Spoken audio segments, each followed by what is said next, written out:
over 4 minus 4, so 0. So meron tayo actually dito, 0 over 0. So dahil 0 over 0 yan, how do we remedy this kind of problem? Alam mo yun?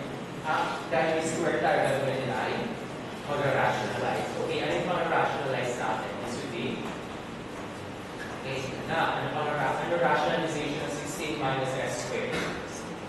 It is, yun pa rin. Yung sarili niya. Kung ano yung nasa loob ng parenthesis, yung square root. Okay, unlike this one, kasi nasa labas to, so we need 2 minus. So we get here, limit of 16 minus s squared over s minus 4 times square root of 16 minus s squared.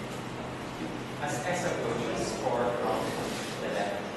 Now, ano nangyayari sa numerator natin?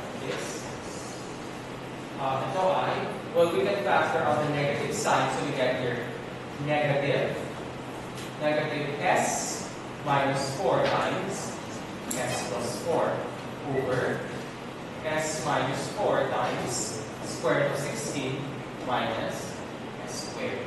So, ano mamaya natin? We can cancel out s minus 4 and s minus 4. So, matitira lang sa atin ang limit of negative s plus 4 over square root of 16 minus s squared as s approaches 4 from the left. So, upon this simplification, we can now substitute 4 from the left. So, ang numerator natin ay 4 from the left plus, hindi to form negative 4. So, we get here positive at 8, tapos may negative sa labas, over sa ilalim ay square root of 0 plus. So, we get here negative 8 over 0 plus. This is negative.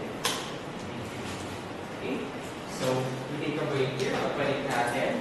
I'll give back